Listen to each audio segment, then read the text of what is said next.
আসসালামু আলাইকুম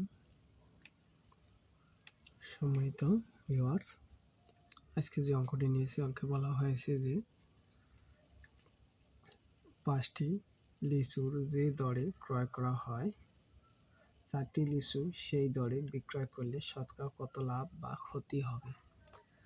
তা 5টি মনে করি আমরা লিখতে পারি যেটা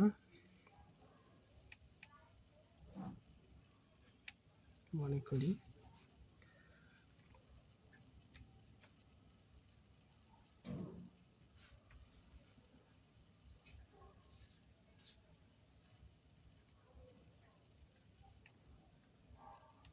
5টি লিচুর ক্রয় মূল্য 1 টাকা।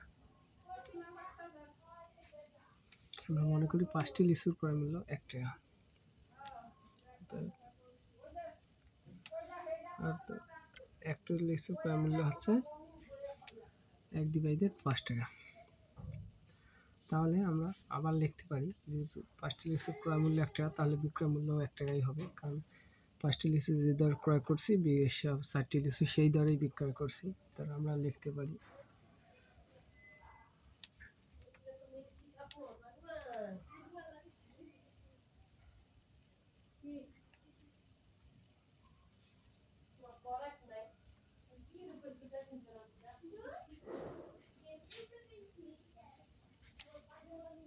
চারটি লিচুর বিক্রয় মূল্য 1 টাকা, একটি লিচুর বিক্রয় মূল্য আছে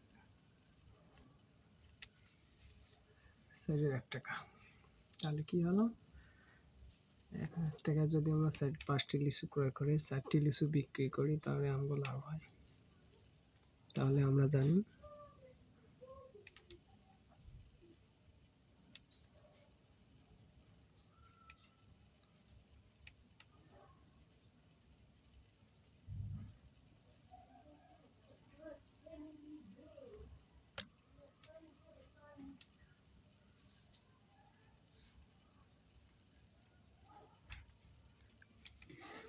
জানি লাভ সমান সমান ক্রয় মূল্য বিক্রয় মূল্য। তাহলে ক্রয় মূল্য হচ্ছে আর বিক্রয় মূল্য হচ্ছে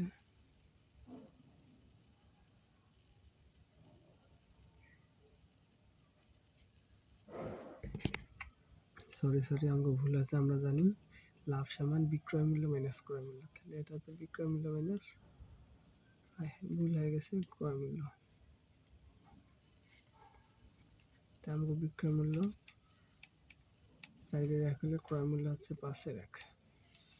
আমরা জানি লাভ সমান সমান বিক্রয় মূল্য মাইনাস ক্রয় মূল্য। তাহলে আমাকে দাঁড়াইলো এটা। এখন আমরা এটা কি করব, লসাগু করে নেব। লসাগু করলে হচ্ছে 4-5 লসাগু হচ্ছে 20। তাহলে আমরা 4 দিয়ে 20 ভাগ দিলে 5, 5 দিয়ে 20 ভাগ দিলে 4, 4 তাহলে আমরা দাঁড়াইলো 20-এর 1 টাকা আমাকে লাভ হয়। আমরা হচ্ছে 20-এর 1 টাকা লাভ হয়। এই টাকাটা আমরা লাভ। কত টাকা এই টাকাটা লাভ হয়? এই টাকাটা আমাকে লাভ হয় 1/5 টাকায়।